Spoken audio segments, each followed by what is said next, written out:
Hello बच्चों, पिछले class में पिछले वीडियो में हम लोगों ने फंक्शन ओवरलोडिंग के बारे में देखा था। फंक्शन ओवरलोडिंग होता क्या है और उसका एग्जाम्पल हम लोग देखे थे। एग्जाम्पल की मदद से हम लोग समझे थे कि फंक्शन ओवरलोडिंग का मतलब क्या है और ये प्रोग्राम में इंप्लीमेंट कैसे होता है। चलिए आज हम लोग बात करेंगे जहां तक हम लोग पिछले क्लास में देखे हैं उससे आगे हम लोग बढ़ते हैं। हम लोग देखेंगे कि रेस्ट्रिक्शंस क्या क्या होते हैं फंक्शन ओवरलोडिंग में। ठीक है, तो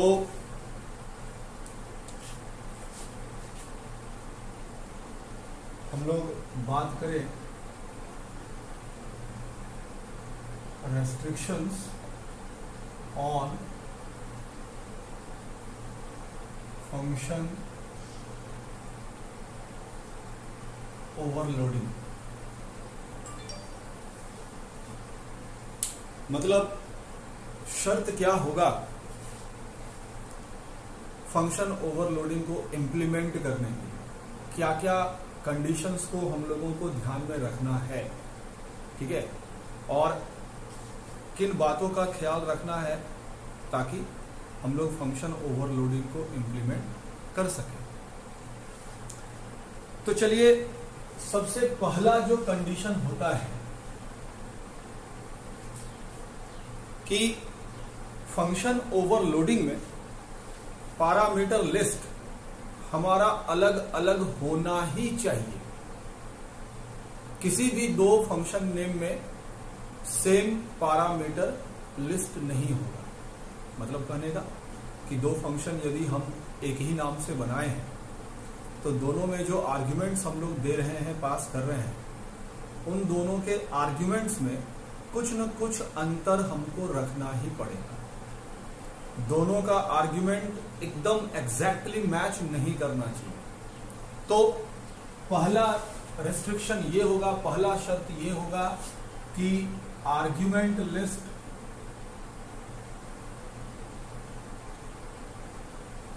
मस्ट बी डिफरेंट। ये निश्चित रूप से होना चाहिए। हम लोग किसी भी दो फंक्शन जिसका नाम सेम है उसमें आर्ग्यूमेंट लिस्ट हम लोग सेम नहीं रख सकते हैं। ठीक है, अगर किसी के मन में ये सवाल आ रहा हो इस आधार पर कि लास्ट क्लास में हम लोगों ने देखा था कि आर्ग्यूमेंट लिस्ट तो हम लोग रखते ही हैं, साथ में रिटर्न टाइप भी हम लोग देते हैं फंक्शन के नाम के साथ, तो क्या रिटर्न टाइप बदल देने से फंक्शन ओवरलोडिंग इंप्लीमेंट हो सकता है कि हम लोग सेम पैरामीटर रखें लेकिन उसके रिटर्न टाइप को हम लोग बदल दें, तो क्या फंक्शन ओवरलोडिंग इंप्लीमेंट होगा? तो इसका उत्तर होगा नहीं। कि दो फंक्शन यदि एक ही नाम से है, उनका पैरामीटर्स भी सेम है, नंबर ऑफ और टाइप ऑफ और सीक्वेंस ऑफ पैरामीटर्स सेम है, तो केवल रिटर्न टाइप को बदल देने से वो ओवरलोडेड फंक्शन नहीं कहलाता है। रिटर्न टाइप हमारा फंक्शन ओवरलोडिंग में रोल प्ले नहीं करता है। तो हम लोग ये कह सकते हैं कि functions having same name and same parameter lists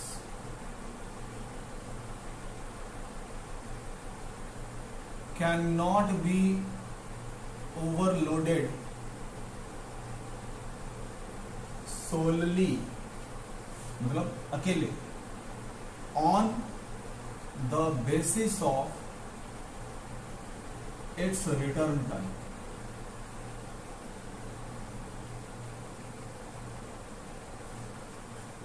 और रिटर्न टाइप्स कि पैरामीटर लिस्ट को सेम रखते हुए केवल रिटर्न टाइप को बदल देने से हमारा फंक्शन जो है ओवरलोडेड फंक्शन नहीं है। ठीक है। अगला रेस्ट्रिक्शन है कि हम लोग मेंबर फंक्शंस को ओवरलोड नहीं कर सकते हैं on the basis of one member being static and other being non static. मतलब हम लोग किसी फंक्शन को स्टैटिक डिक्लेयर कर दें और किसी को नॉन स्टैटिक डिक्लेयर कर दें तो भी वो दोनों ओवरलोडेड फंक्शंस नहीं कहलाए। ठीक है। अच्छा, इसका एक हम लोग एग्जांपल ले लेते हैं। जैसे मान लो कि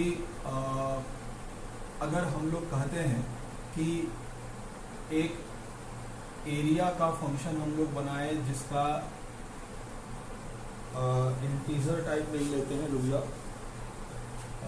डबल ले लेते हैं मान लो।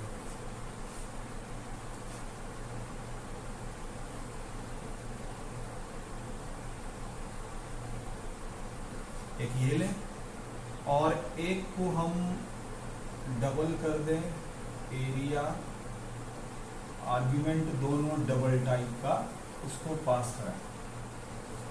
तो इन दोनों में तुम ध्यान दो कि हमने आर्ग्यूमेंट लिस्ट सेम रखा है, same type of and same number of arguments, दोनों में डबल है, नाम भी दोनों का सेम है, केवल हम उसका रिटर्न टाइप बदले हैं। तो ये दोनों फंक्शन जो है ओवरलोडेड नहीं कहलाए, क्योंकि रिटर्न टाइप केवल बदल देने से हम लोग ओवरलोडिंग परफॉर्म नहीं कर सकते। हाँ, तो तीसरा का जो हम बात कर रहे थे कंडीशन का कि member functions can not be overloaded on the basis of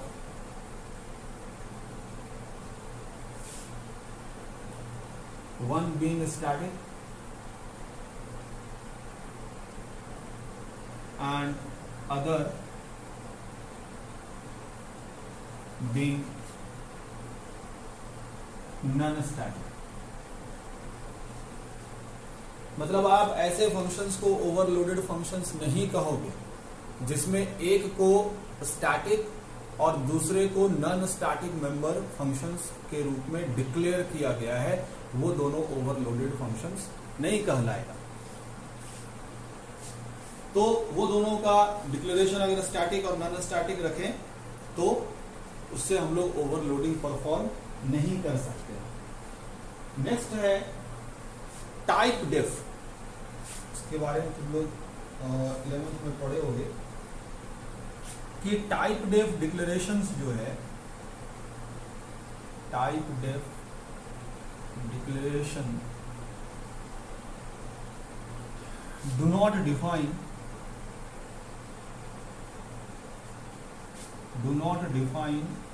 new data type। ये नया डेटा टाइप नहीं डिफाइन करता है, बल्कि एक एलियास, एक दूसरे नाम से किसी डेटा टाइप को हम लोग यूज करते हैं प्रोग्राम में। टाइप डिफ जो हमारा ऑपरेटर कर सकते हैं, हम लोग लगाते हैं कि किसी डेटा टाइप को हम किसी दूसरे नाम से अपने सुविधा के हिसाब से प्रोग्राम में अगर यूज करना चाहें तो हम उसका नाम बदल सकते हैं। जैसे इंट का नाम बदल के कुछ और कर दें, केवल नाम, मतलब उसका सेम ही रहेगा। फ्लोट या डबल, उसका नाम कुछ बदल के कर दें, ठीक है, लेकिन उसका मतलब सेम ही रहेगा।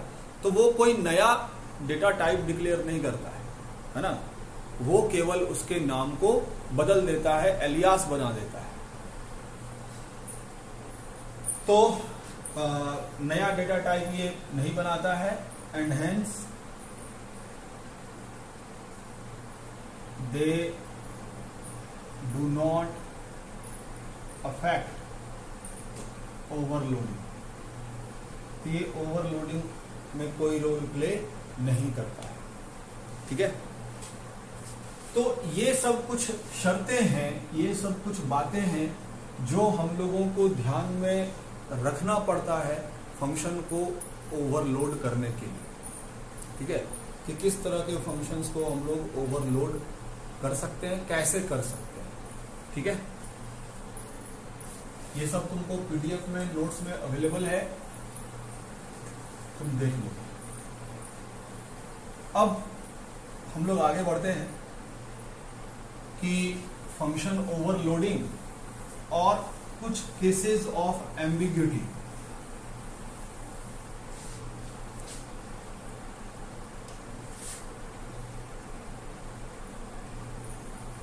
Function overloading and ambiguity.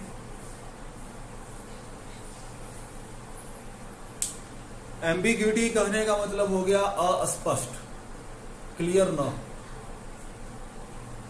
जब ऐसा सिचुएशन आता है, ऐसी स्थिति आती है जब कंपाइलर ये डिसाइड नहीं कर पाता है कि किस फंक्शन को उसको इन्वोक करना है, किस फंक्शन को उसको कॉल करना है, तो ये सिचुएशन कहलाता है सिचुएशन ऑफ एम्बिग्यूटी। एम्बिग्यूअस का मतलब हो गया अस्पष्ट, जैसा अभी हम थोड़ी देर पहले भी कहे, ठीक है। तो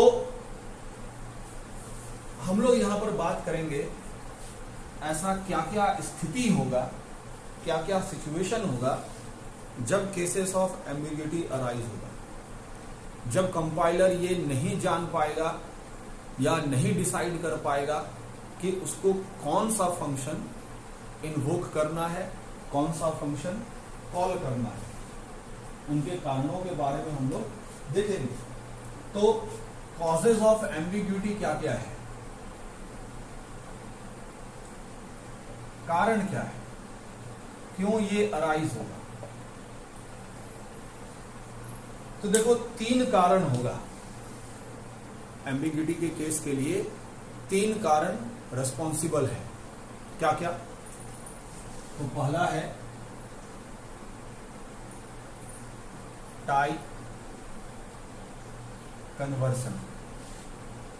ये सब अभी हम लोग एक एक करके उदाहरण से देखेंगे कि क्यों इसमें वो एम्बिग्यूटी का केस अराइज होता है। तो पहला टाइप कन्वर्सन, दूसरा फंक्शन विद डिफॉल्ट आर्ग्यूमेंट्स, और तीसरा जब फंक्शन को आर्ग्यूमेंट हम लोग पास बाय रेफरेंस से प्रोवाइड करते हैं। Function with pass by reference, with pass by reference.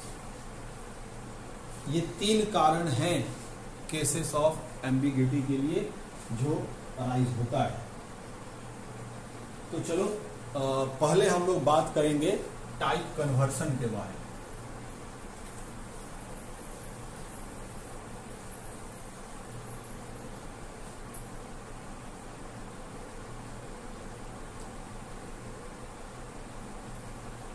Type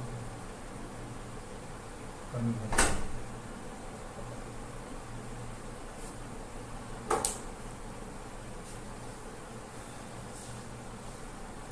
एक एग्जाम्पल से इसको हम लोग समझते हैं। एक प्रोग्राम बनाते हैं जहां पर इसके बारे में, इस सिचुएशन के बारे में हम लोग डिस्कस करेंगे। तो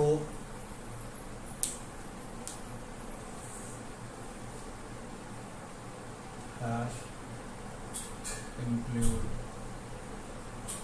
iostream.h hash include new.h। 2 function हम डिक्लेयर कर रहे हैं, void func int, void func float। ठीक है, 2 फंक्शन हमने डिक्लेयर करा। दोनों का रिटर्न टाइप वॉइड है, मतलब ये कोई वैल्यू रिटर्न नहीं कर रहा है, और एक में हमने इंटीजर आर्ग्यूमेंट पास कराया है और एक में फ्लोट टाइप का वैल्यू पास कराया है। अब अगर इनको हम डिफाइन करते हैं, मान लो पहला फंक्शन हम डिफाइन करें तो void func int I cout value of I is I। फिर सेकेंड फंक्शन डिफाइन कर दें फ्लोट J।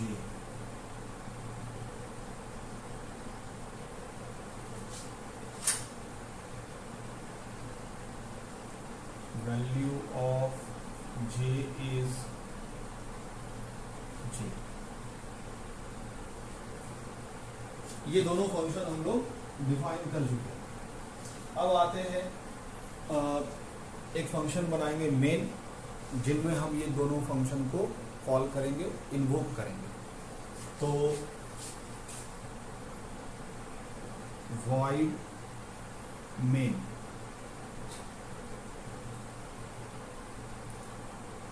पहला फंक्शन एक इंटीजर टाइप आर्गुमेंट हम लोग पास कर दिए, और दूसरा में सपोज एक हम ये वैल्यू पास कर दें गेट ch और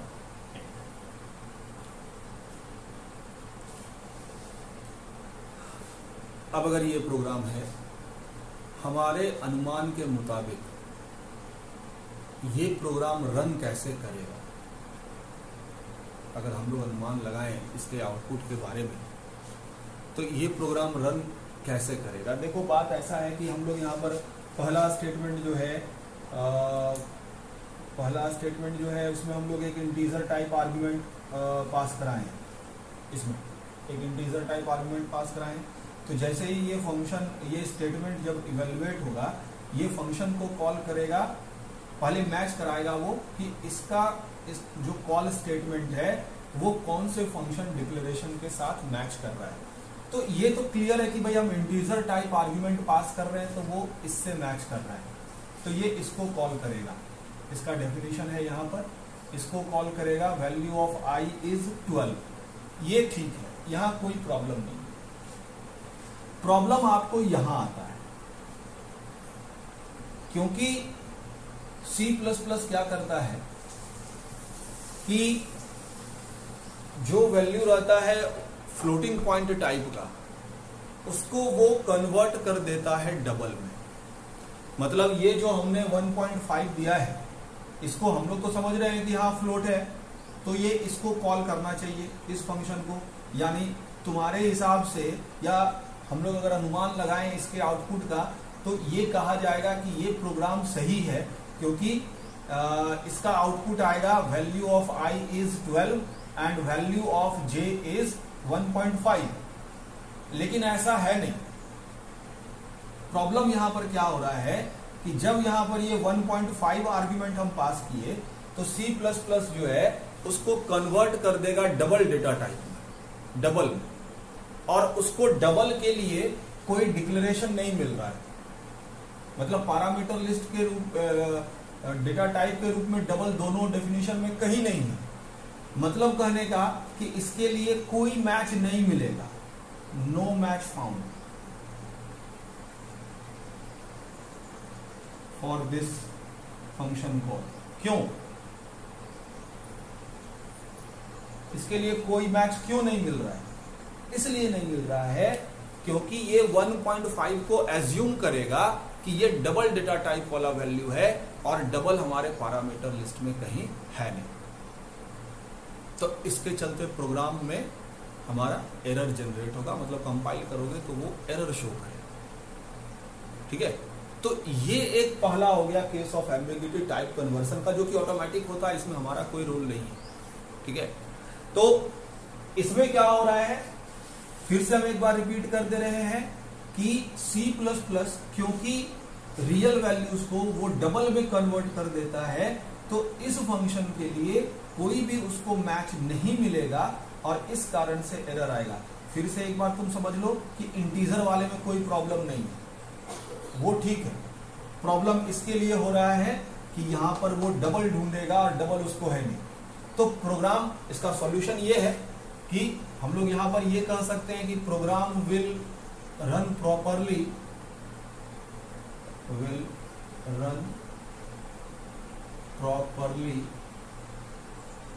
if we replace float by double,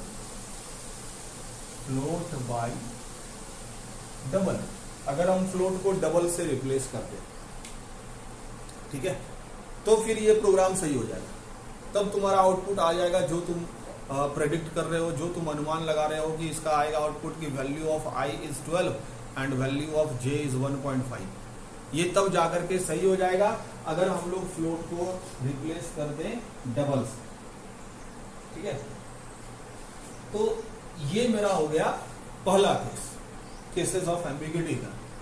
अब आते हैं सेकंड में।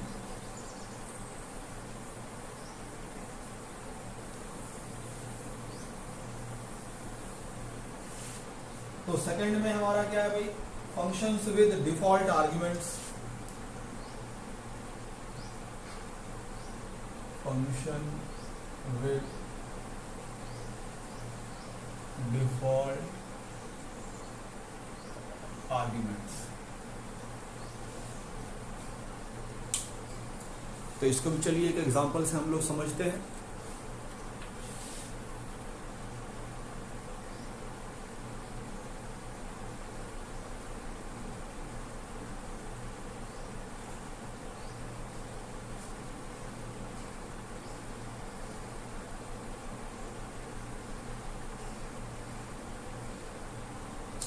इस बार चलिए हम लोग दो फंक्शन का डिक्लेरेशन लेते हैं, जिसमें एक में एक आर्गुमेंट पास कराते हैं और एक में दो आर्गुमेंट पास कराते हैं, जिसमें एक में डिफॉल्ट वैल्यू देते हैं। हालांकि डिक्लेरेशन उसका एक ही तरह का होगा, उसमें अंतर आएगा नहीं, जैसे void func int, void int। अब अगर दोनों को हम लोग डिफाइन करें, void func int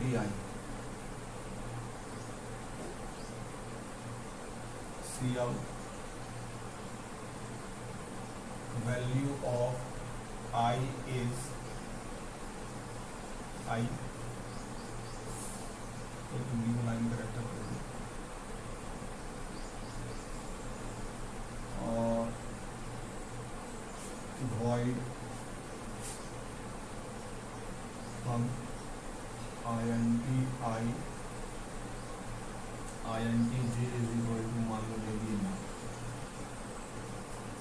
ठीक है। और मैसेज डिस्प्ले कर दें, value of I is I and cout value of j is j। ये बंद कर लिए। अब इन दोनों फंक्शन को हम लोग कॉल कर रहे हैं मेन में,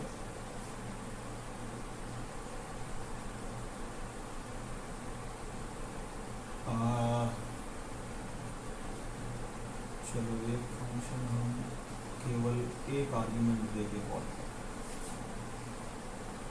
हम 12, ठीक है, और get ch।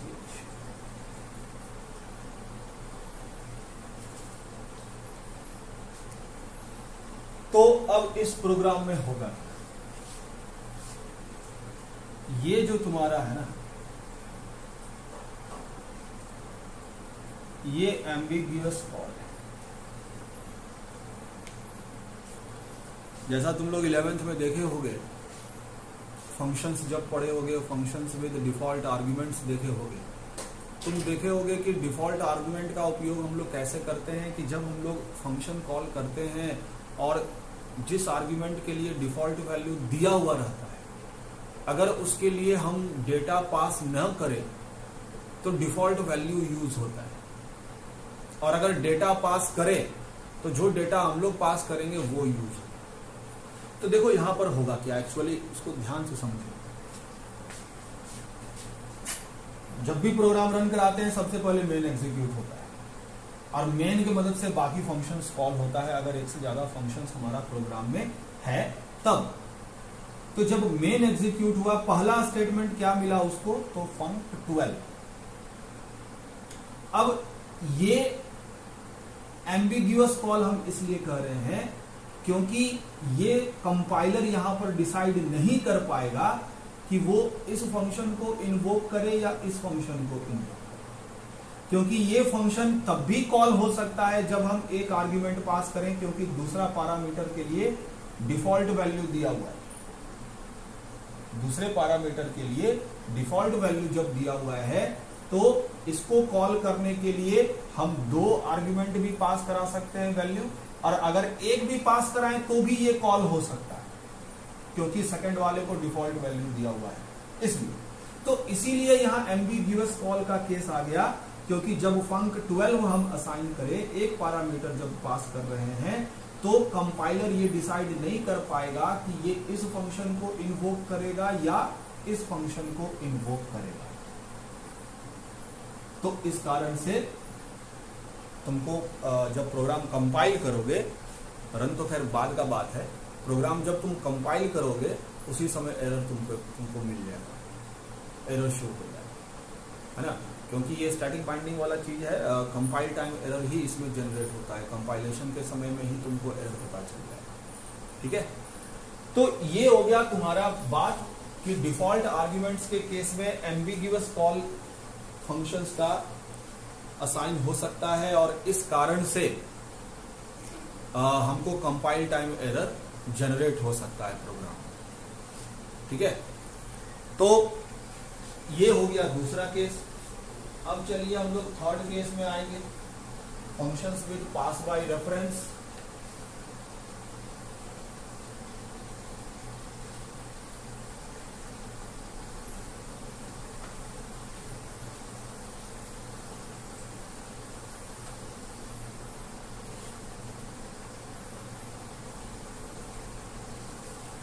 Functions with pass by reference। तुम लोग देखे होंगे कि फंक्शन को हमको दो तरह से कॉल कर सकते हैं, पास बाय वैल्यू और पास बाय रेफरेंस, इसके मदद से। तो अगर मान लो एक एग्जांपल हम लोग कंसीडर करें कि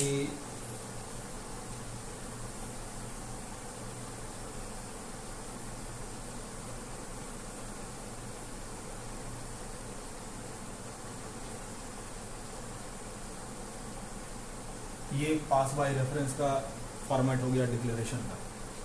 ठीक है, कि INT के साथ एम्परसेंड लगा दिए, ये एलियास क्रिएट करता है जो एक्चुअल पैरामीटर पास होता है उसके लिए। ठीक है, चलो आते हैं void main। एक वेरिएबल हम डिक्लेयर कर देते हैं INT a = 10। ठीक है, और हम फंक्शन कॉल करते हैं a को आर्गुमेंट के रूप में यूज करके। ठीक है, .ch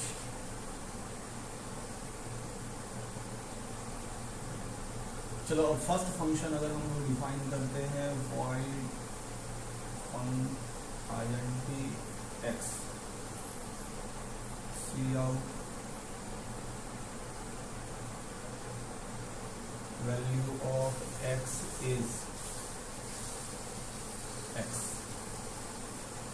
और void func int ampersand b, value of b is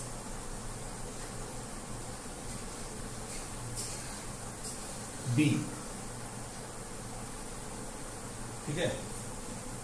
तो अब इस प्रोग्राम में क्या होगा, ये प्रोग्राम भी एक तुमको एरर जनरेट करेगा, क्योंकि पहला फंक्शन एक इंटीजर आर्गुमेंट ले रहा है, जबकि दूसरा फंक्शन रेफरेंस पैरामीटर ले रहा है integer argument.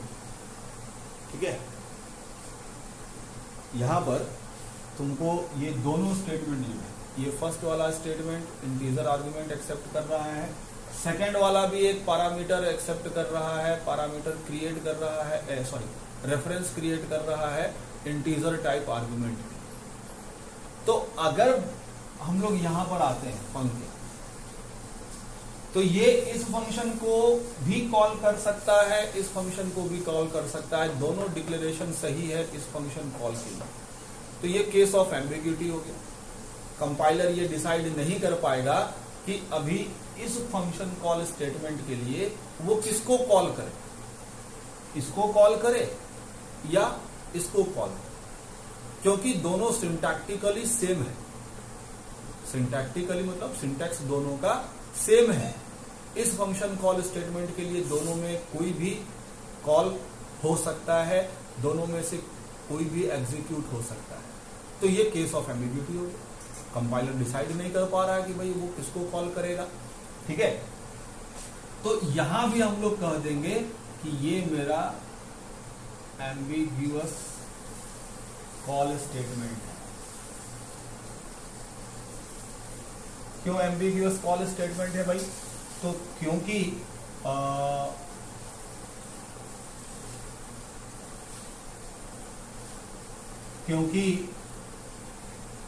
void func int and, या तुमको कंफ्यूजन ना हो इसीलिए हम इसको एंड लिखते हैं, void func int ampersand are syntactically the same। ये दोनों सेम है। तो इसीलिए ये फंक्शन कॉल स्टेटमेंट डिसाइड नहीं कर पाएगा कि वो इन दोनों में कौन सा फंक्शन को एग्जीक्यूट करेगा, और इस कारण से तुमको कंपाइल टाइम एरर जनरेट होगा। जब तुम प्रोग्राम कंपाइल करोगे तो वो सक्सेसफुली कंपाइल नहीं होगा, एरर आ जाएगा। तो ये सब बातें हैं कि ओवरलोडिंग के लिए रेस्ट्रिक्शंस क्या क्या होगा, और ओवरलोडिंग के केसेस ऑफ एम्बिग्यूटी क्या क्या होगा। तो इस बारे में सारी बातें हम तुमको बता चुके हैं, और इससे संबंधित जो भी नोट्स है वो तुमको PDF फॉर्मेट में अवेलेबल है, वो तुम लोग डाउनलोड कर लोगे। अगले वीडियो में हम लोग इसके आगे बात करेंगे और। ठीक है।